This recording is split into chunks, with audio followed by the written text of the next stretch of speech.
지난 11일 SK 와이번스와의 경기에서 로맥 선수를 3구 3진으로 잡아내는 과정에서 바로 이 투구 장면이 보크였는지 아닌지에 대한 논란이 있었습니다. 3대3 동점 상황이었고요. 7회 초 2사 만루에서 김대현 선수의 투구 장면. 일단 보크에 대해서 좀 말씀을 드리자면 보크는 루상에 위치한 주자들의 주루를 방해하기 위한 목적으로 행하는 투수들의 기만 행위라고 할 수가 있습니다.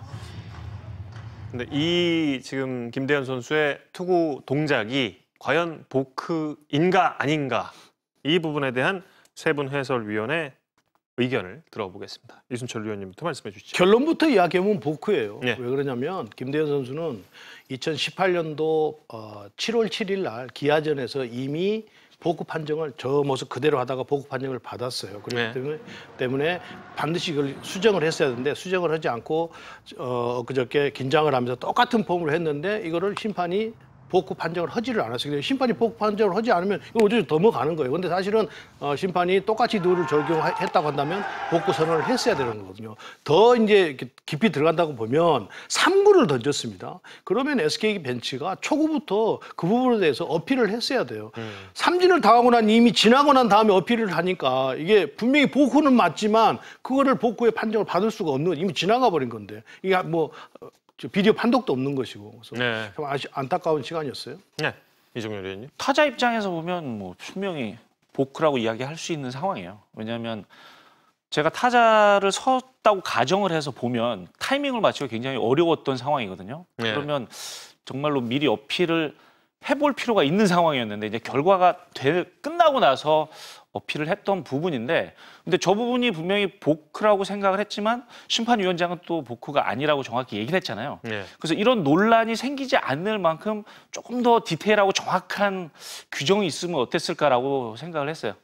지금 사실 방금 분할 화면에서도 보셨다시피 1, 2, 3구 그리고 그 2018년 7월 7일의 투구 동작은 거의 같은 동작이었는데 그런 상황에서 보크 판정을 받았던 화면이 바로 이제 맨 오른쪽의 분할 화면이었고 나머지 셋은 보크 판정 없이 그대로 지나갔습니다. 그러니까 저게 왜 보크라고 단정적으로 말씀을 드리냐면 지지난주에 기아의 고영창 선수가 올라와서 이거를 멈추지 않고 했다고 해서 차정근 루심이 2루 루심이 보크를 선언을 했어요. 거의 비슷했어요. 근데 기아 입장에서 봤을 때 보면 분명히 멈춰 섰다고 그날 뭐 서재현 코치 표정도 봤습니다만 멈춰 섰는데 왜 그걸 보크로 잡냐 이렇게 했는데 그걸 기준으로 삼는다고 한다면 저건 100% 보크이고 또 18년도에 한번 같은 동일 인물이 똑같이 해서 보크를 받았기 때문에 보크가 맞아야 돼요. 제가 이 기회에 우리 심판위원장님 새로 되셨는데 상당히 꼼꼼하신 분입니다. 그런데 선수들이 이걸 하지 말아야 될 그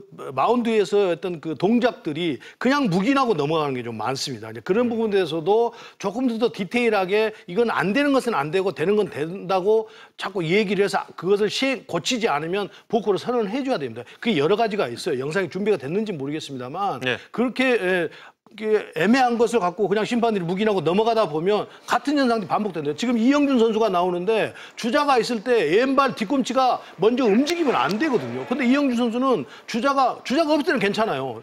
보시면 먼저 이렇게 뒤꿈치가 움직이면서 무릎이 움직이잖아요. 이거는 무조건 저렇게 움직여서는 만약에 견제를 하잖아요. 이건 보크예요. 그런데 투구를 다행히도 하는데 만약에 이게 축발을 갖다가 먼저 움직이고 나서 견제를 한다. 이건 주자가 움직일 수가 없어요. 자, 박준우 선수도 마찬가지입니다. 박준우 선수 뒤꿈치를 보시면 먼저 다 뜬단 말이에요. 주자가 있는 상황에서도. 그거를 다 용인하고 넘어가니까 선수도 그냥 습관적으로 이거 해도 되는 모양이다 하고 그냥 하는 거예요. 김대현 선수도 자기 습관이에요. 살짝 돌았다가 오니까 자기는 한번 뒤에서 멈췄으니까 다 멈춘 걸로 본단 말이에요. 그러니까 그런 점들이 처음부터 연결 동작이면 완전히 마지막 정지 지점에 가서 딱 서게 만들어줘야 되는 거예요. 그거를 심판들이 좀 용인하지 말고 묵인하지 말고 그냥 안 되는 것은 안 되는 걸로 확실하게 좀 짚고 넘어갔으면 좋겠어요. 그래야 이런 논란이 안 생기는 거예요. 야, 지금 저 이영준 선수랑 박진우 선수 장면들 보니까 저는 이런 생각 들어요. 전 뭐 야구 팬이니까 보크 진짜 어렵구나 그런 생각이 좀 들고. 그러니까 주자가 없을 때는 괜찮다니까요. 그러니까 축발을 먼저 움직이는 것을 만약에 예를 들어서 이게 딱 세트 포지션에 들어갔다가 무릎을 살짝 구부렸다가 견제를 하잖아요. 이건 백발백중 죽는 거예요. 그런데 먼저 지금 그 이영주 선수도 그렇고 박진우 선수도 그렇고 축발을 먼저 움직인단 말이에요. 이거를. 그래 놓고 뭐 견제를 하고 투구해보고 이러니까 주자는 움직일 수가 없는 거예요. 주자가 있을 때는 우선 축발은 딱 그대로 고정시킨 상태에서 자유발만 왔다 갔다 해요. 단 움직일 때는 어떻게 움직이냐? 투수 프레트 뒤쪽으로 움직이는 거예요. 앞쪽으로 움직이면은 견제를 해야 되는 거예요.